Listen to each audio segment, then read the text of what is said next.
Good afternoon, everyone. Hope you guys can hear me okay. I'm just going to let everyone come into the broadcast the next couple of minutes. So please say hi in the comments, just so I know who's there.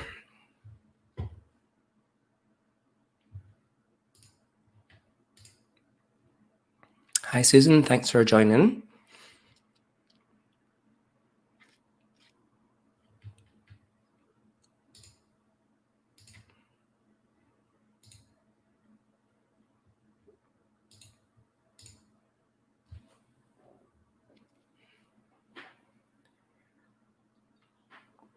This one's going to be a more relaxed broadcast, I think. Not as much slides and stuff to go through.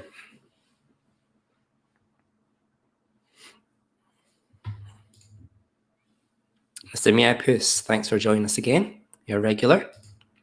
Hi, Meryl.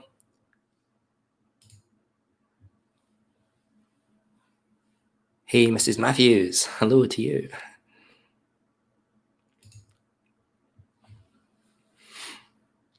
So this, you have to excuse my voice.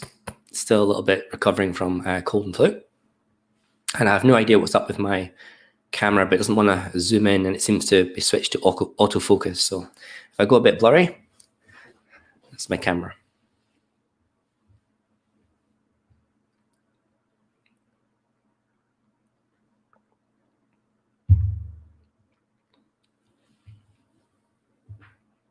Okay, I think we'll jump to it, I reckon.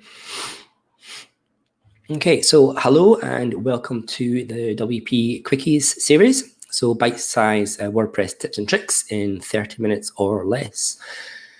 Today, I'm going over what I'm calling Desert Island plugins. These are my favorite plugins I really can't do without. This has been highly requested. I had about 10, 15 requests just to ask, what plugins do you normally use on a WordPress build? So I'm going to cover that today, just really quickly, nice and informal. You guys can let me know in the comments below what you think about these plugins, and if you guys have got any favorite plugins as well, and we'll maybe zoom through some of the comments afterwards. Just a few shout outs. Maurice, hello to you. Paul, thanks for joining us. So you like the title? Yep. It's taken from the Desert Island. Is it Desert Island Discs? Used to be a radio show on BBC Radio back in the UK, and they'd play it on Sunday, and they'd ask somebody, what's your favorite all-time record discs that you couldn't do without on a desert island? And they'd play 3 or 4 of those. So that's where the title was inspired from. Okay, let's jump into it today. I'll make the slides a little bit bigger. There you go, less of me. Okay, before we get started, make sure you hit the subscribe button and ding the bell, and that'll just let you get some notifications when we next go online. Okay, my first lot of plugins are basically security. If you were with me last week, you'd have known I covered a bit about WordPress security plugins, particularly WordFence and Security. So I'm not going to go over those again today. Just suffice to say that WordFence I like to have installed because it does local scanning of files, and I get a bit paranoid sometimes, especially with big WordPress installations. So it's good to have.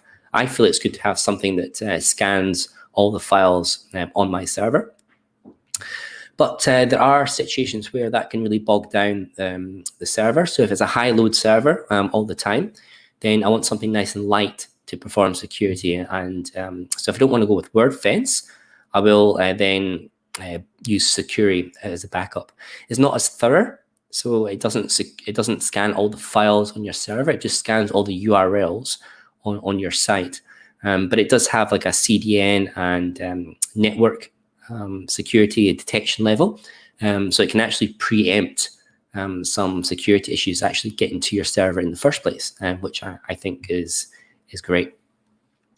Now, if you're running like a WordPress hosted managed service like WP Engine or Kinsta or one of these types of companies, Maybe you don't need to have a security plugin because they do a lot of hardware stuff for security.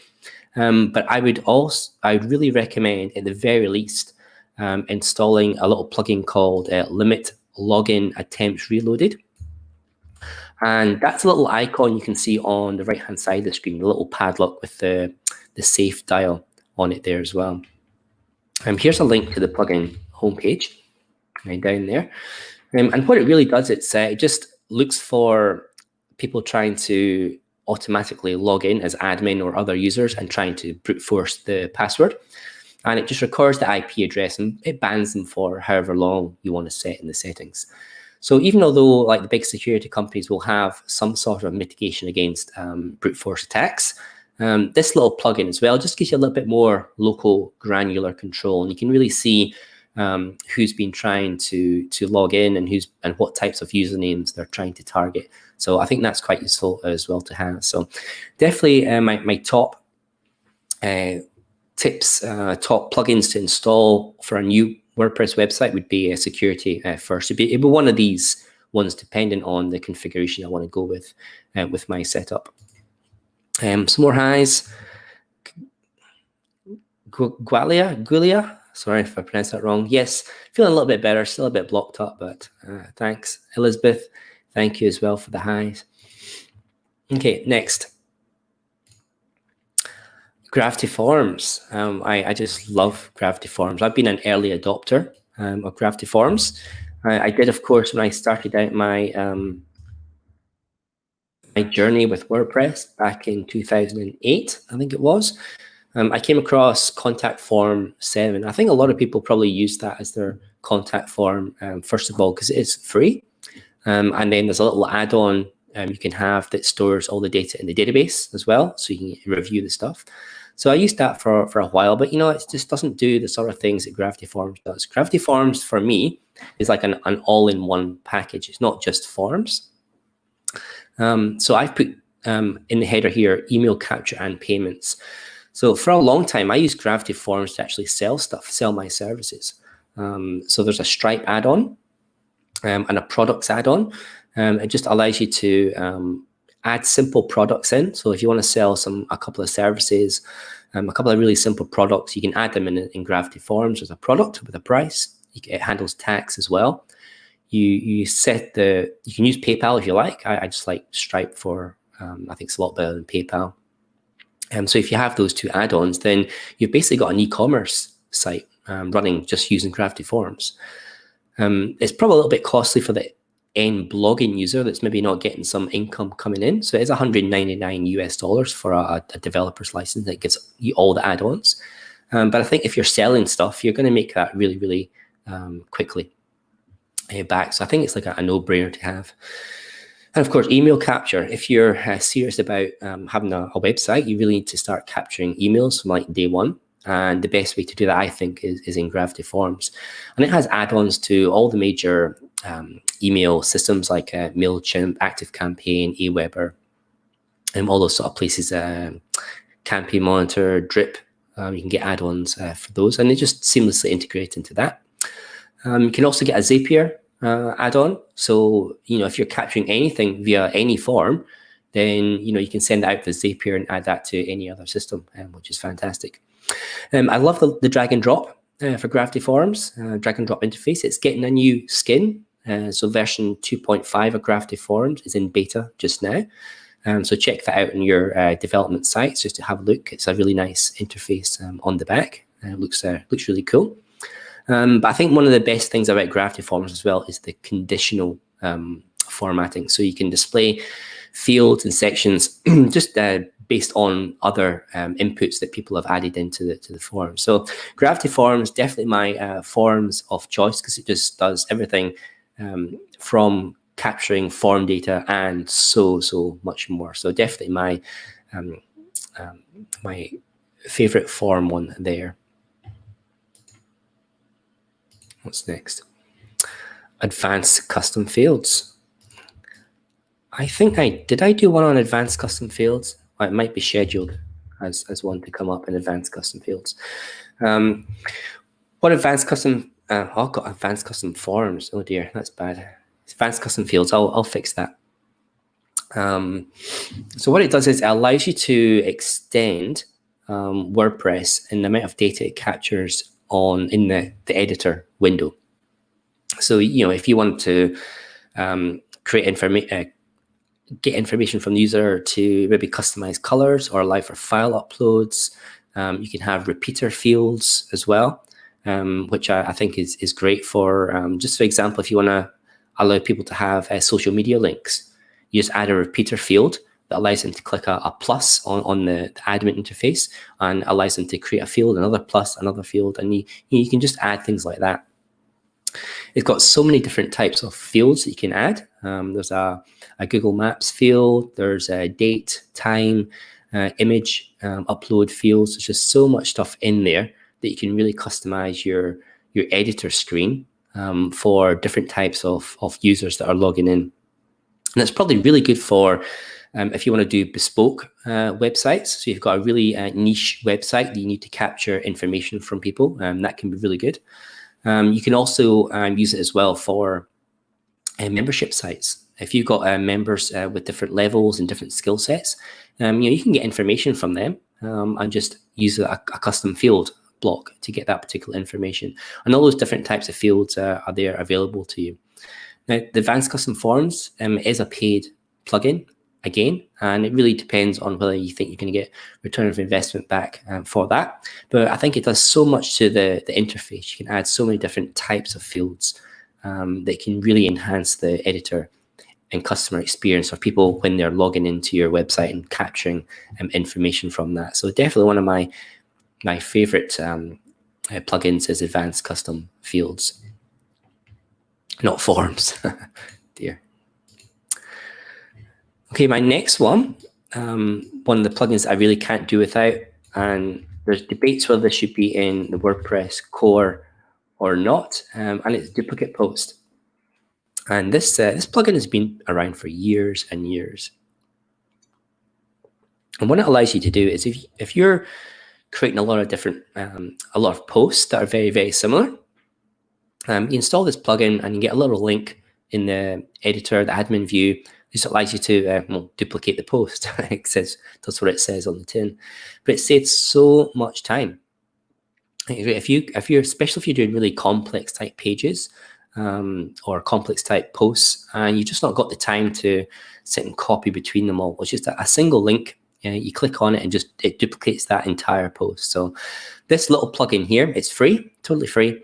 And it saved me many, many hours of copy and paste and doing that. So yeah, I don't think I have any website that's not got that on it at some point. So yeah, Duplicate Post, definitely one of my favorite free plugins. Let's see, so we'll go through a few comments here while we go.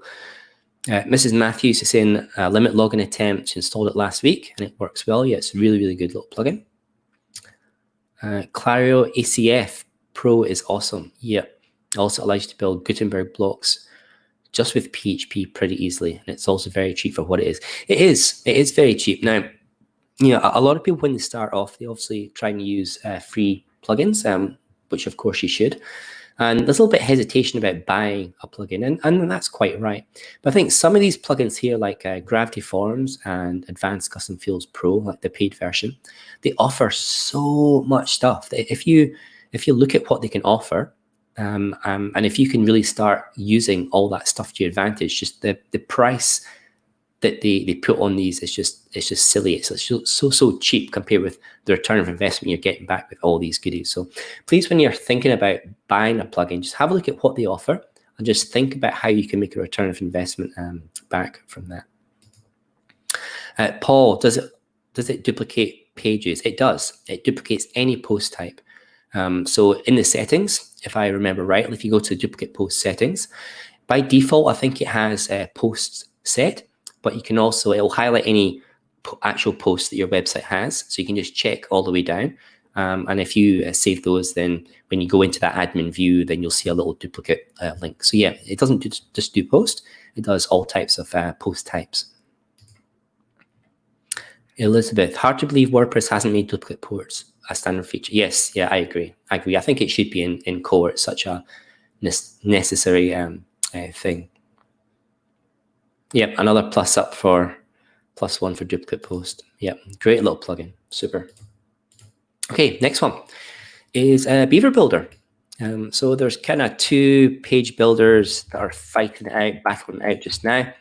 You got Elementor and Beaver Builder. I like Beaver Builder. I think that it's a little bit more simple to use, the interface. I also like it because it's a little bit more lightweight.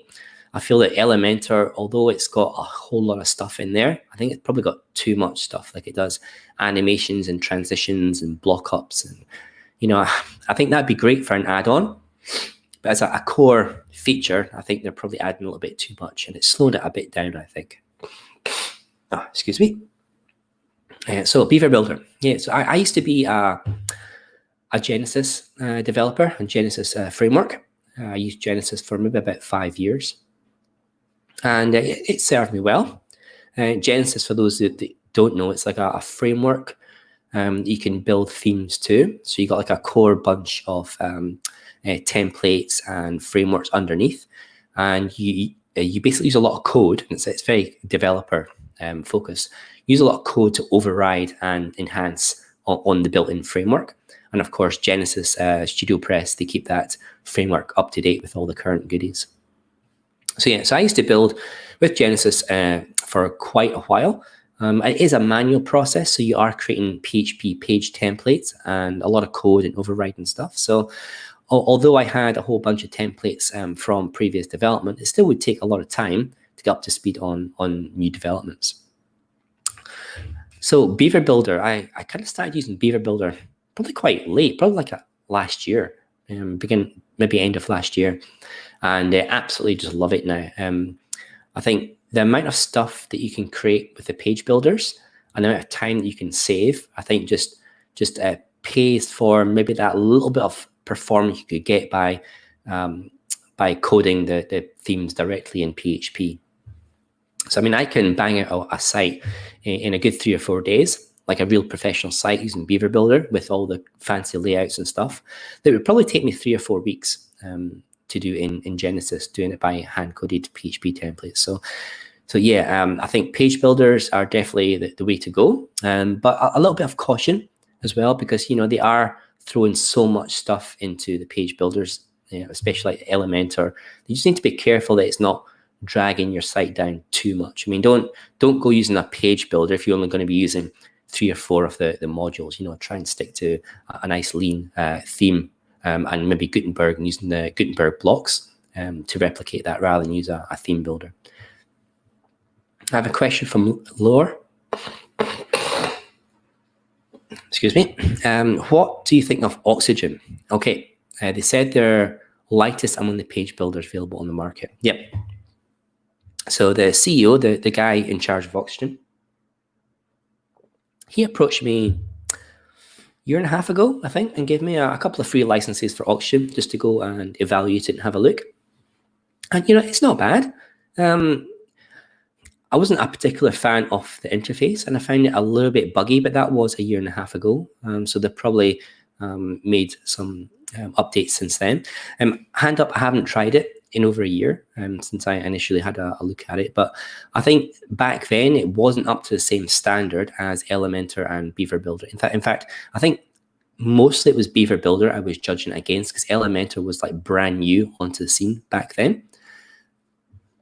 But yeah, the community is growing for Oxygen, and they've got some good developers behind it. But I think it's just maybe lagging a bit behind what Beaver Builder and Elementor can do from like a core product view. But, you know, I should probably evaluate it again at some point. But yeah, thanks for that question, Eugene. Oh, Laura, sorry. Okay, my next one. Let's see, I do have a link here. Copy this into the comments.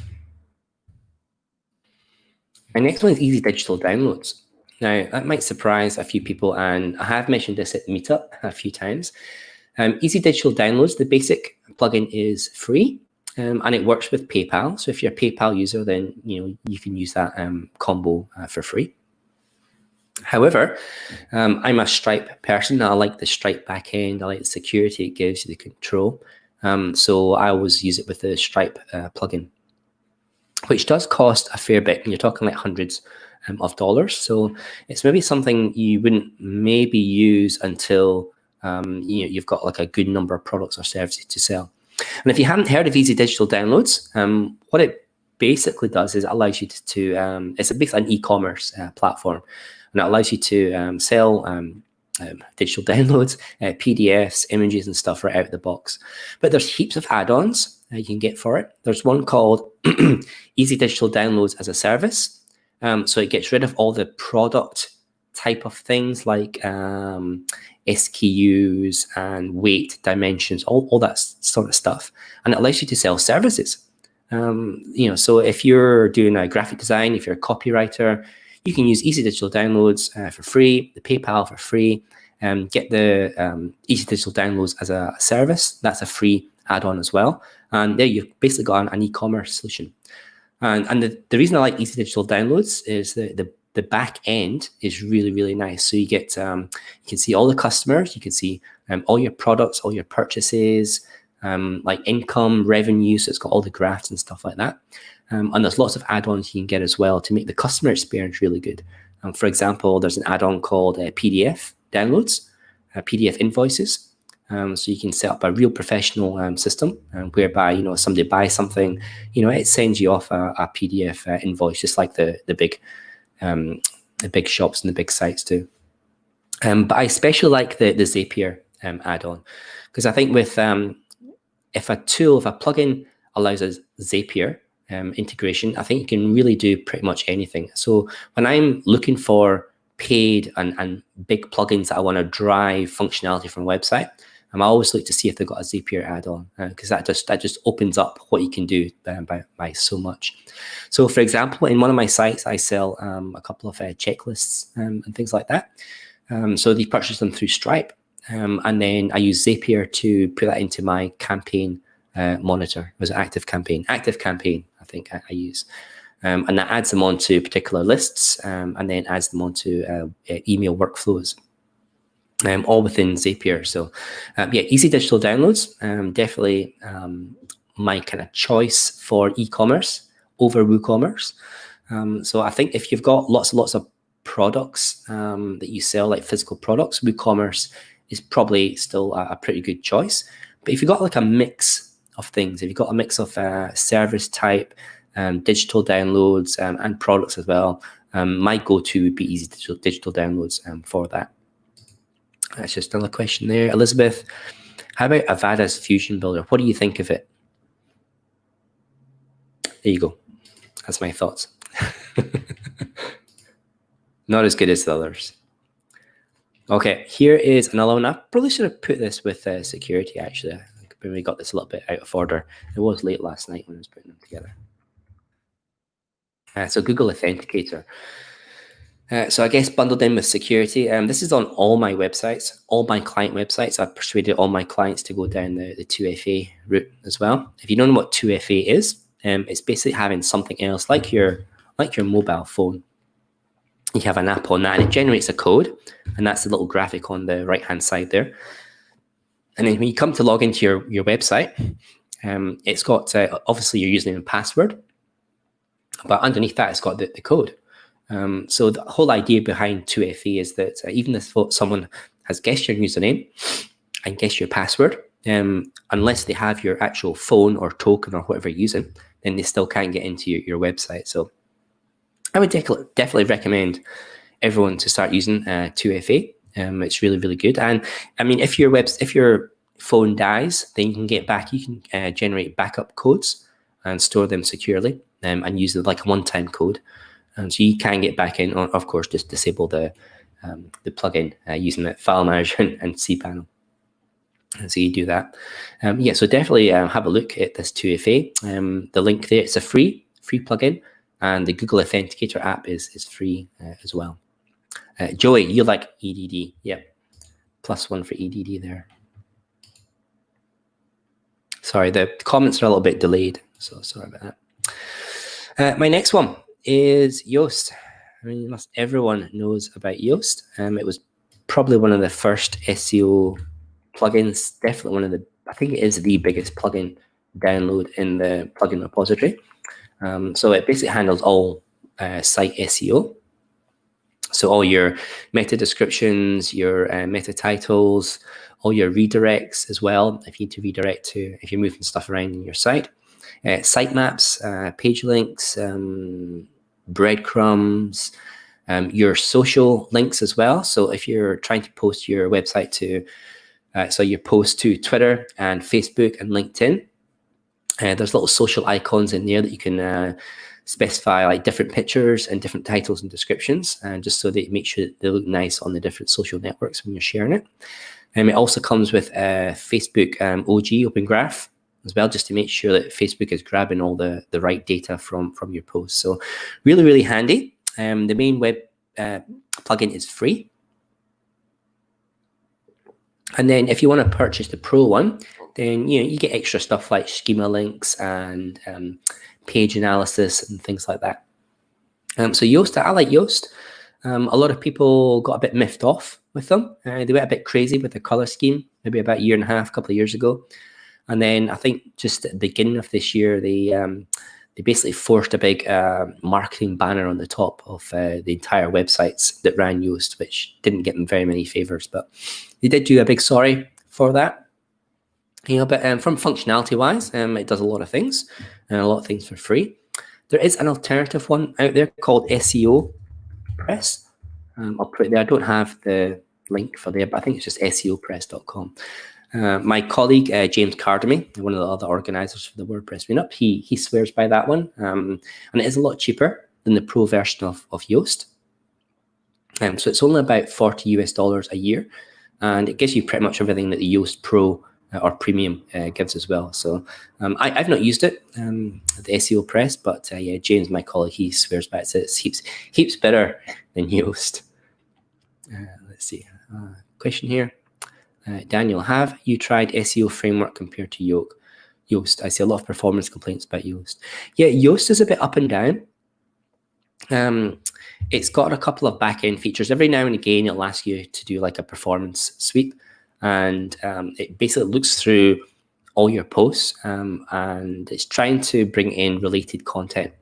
So when you're creating a post, if you've got Yoast, I think Yoast Premium, I don't think the free version does it, but if you're creating a post, it'll suggest adding existing posts that you have in your WordPress, like kind of related posts, so you can add in to build your internal link structure. And the only way it can do that is by obviously analyzing your posts. So it does that in the background. And if you've got thousands of posts, then yeah, it can take a pretty significant performance hit on that. So I've not tried SEO Framework, Daniel, so it'd be good to hear if you've got any thoughts about that. Maurice, rank match, or is it rank math? I can't, it's one of them. Yes, had a lot of that. It's certainly up there. I've not used it, so I can't really comment on what it's like. But certainly there are alternatives for Yoast, and as I said, they did annoy the community quite a bit over the last couple of years with just colors and advertising banners and things. So yeah, definitely alternatives out there. Yeah, it's rank math. Yeah, I thought it was rank math. Yeah. Okay, so Susan has moved over to rank math, and she says it's better than Yoast. So yeah, I should definitely take some time out and have a look at that. Yeah, and Joe, well, there you go, Joe. Susan beat you to it. She says that she finds it better than Yoast. So awesome. Let's move on. So I'm speaking a bit slowly today. Okay, this is a blatant plug because this is my plugin. This one's called Stop Spam on, Stop Media Comment Spamming is the official title. What it does, quite early on, I was finding that I had a few of my websites, I was getting lots and lots of spam comments, and I'd go to the posts, and there'd be no comments on the post. I'd be like, where are all these comments coming from?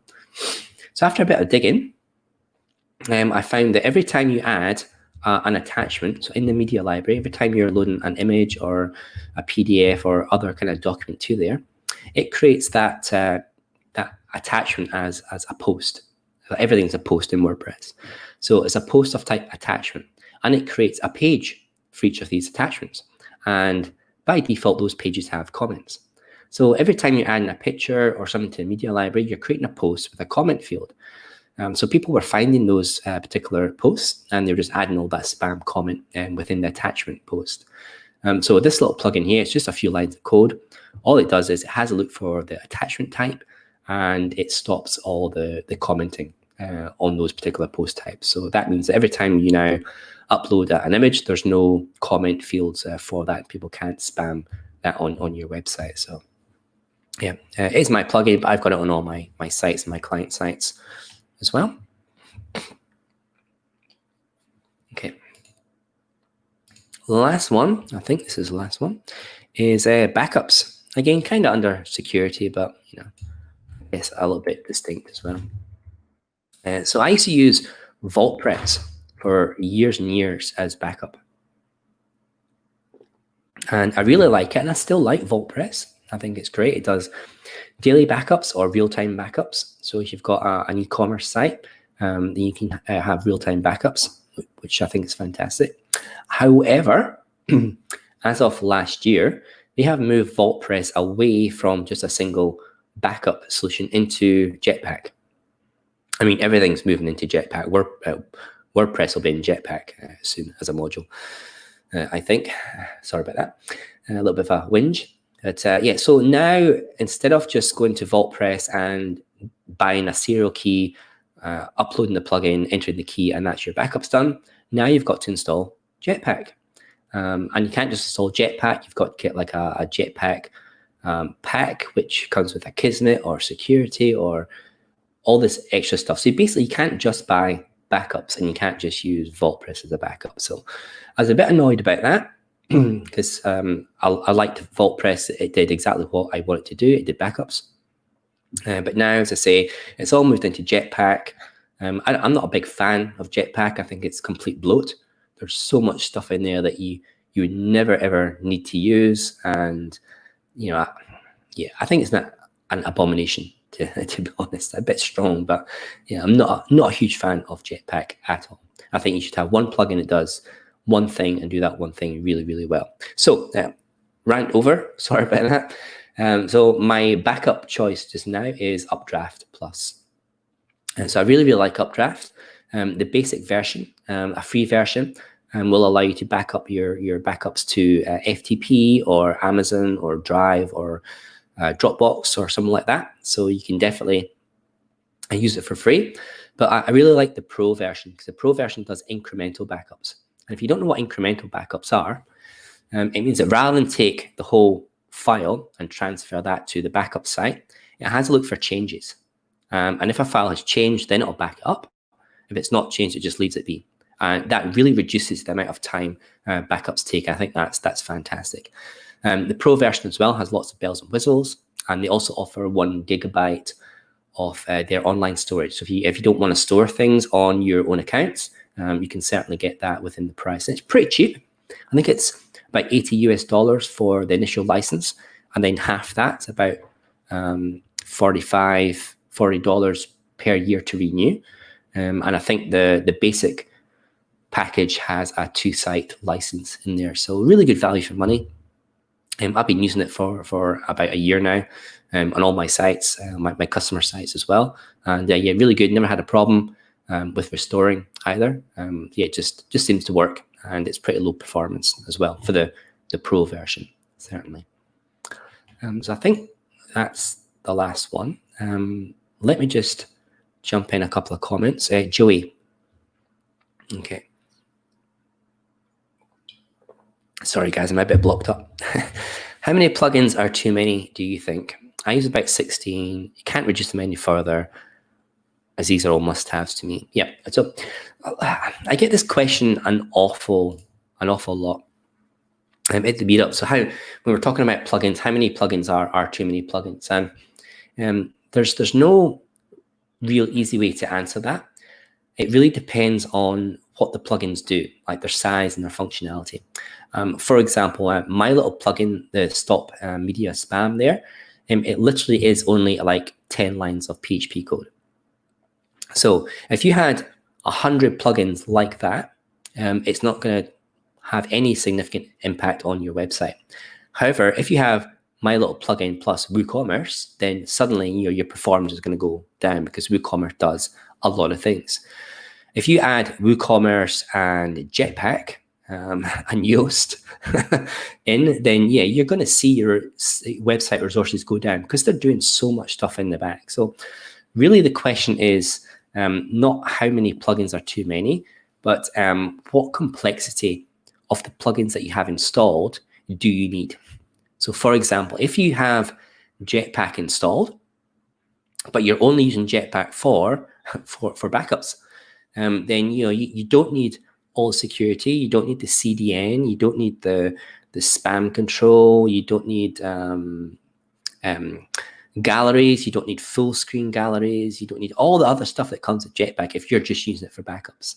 So really, I guess what I'm trying to say is have a look at your plugins, have a look at what they do. So have a look at all the features they offer and how much stuff do you use out of that plugin. If you're maybe only using 10, 20, even 30% of that plugin, then maybe it's a good time to reevaluate some other plugins that just do that one particular thing. So you can maybe get 3 lightweight plugins that only do simple stuff and get rid of this big plugin to get a little bit more performance.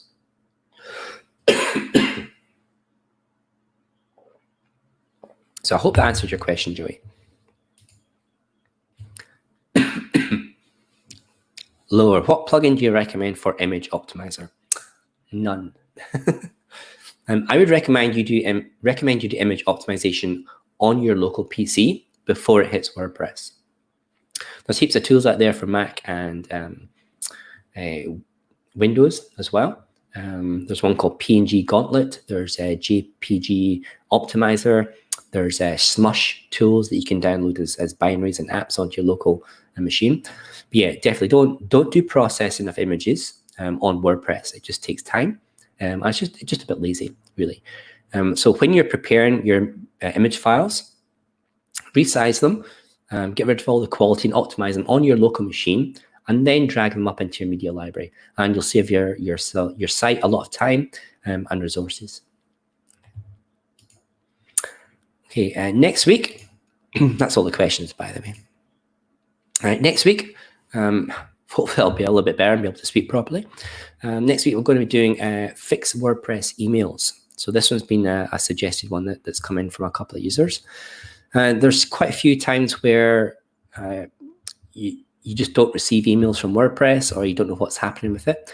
So we're going to look into how to fix that. And in particular, there's a plugin. I think it's called WP SMTP or SMTP WP, but we'll look into that.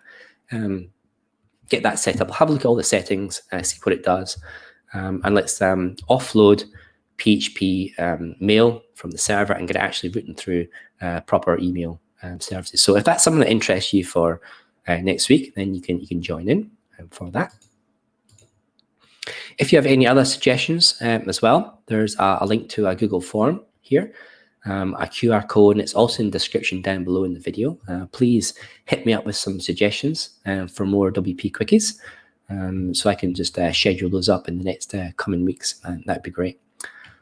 Let's have a look at some other comments. Mrs. Matthews, oh, you like the backup and security. Yeah, cool.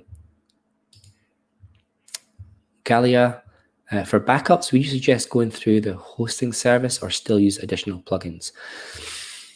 That's a great question. It really depends on your host, I guess. If you are using a WordPress managed solution like WP Engine or Pagely or Kinsta, then I know that they do offer backups as part of their kind of overall package.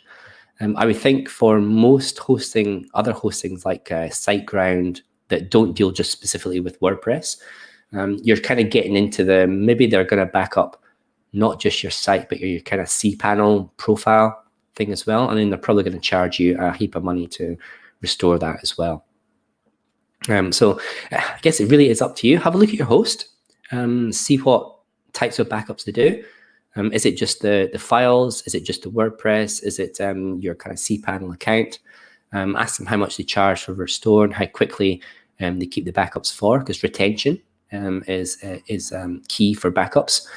You know, if they're only keeping a 14-day backup retention and you need a backups going back for like 3 or 4 weeks because you hadn't noticed you've been hacked since then you know, they might not have that, and it would be time to break out a service, an additional plugin for that. So I do like the idea of having backup control myself away from the hosting provider. So my preference would be for additional plugin rather than the host.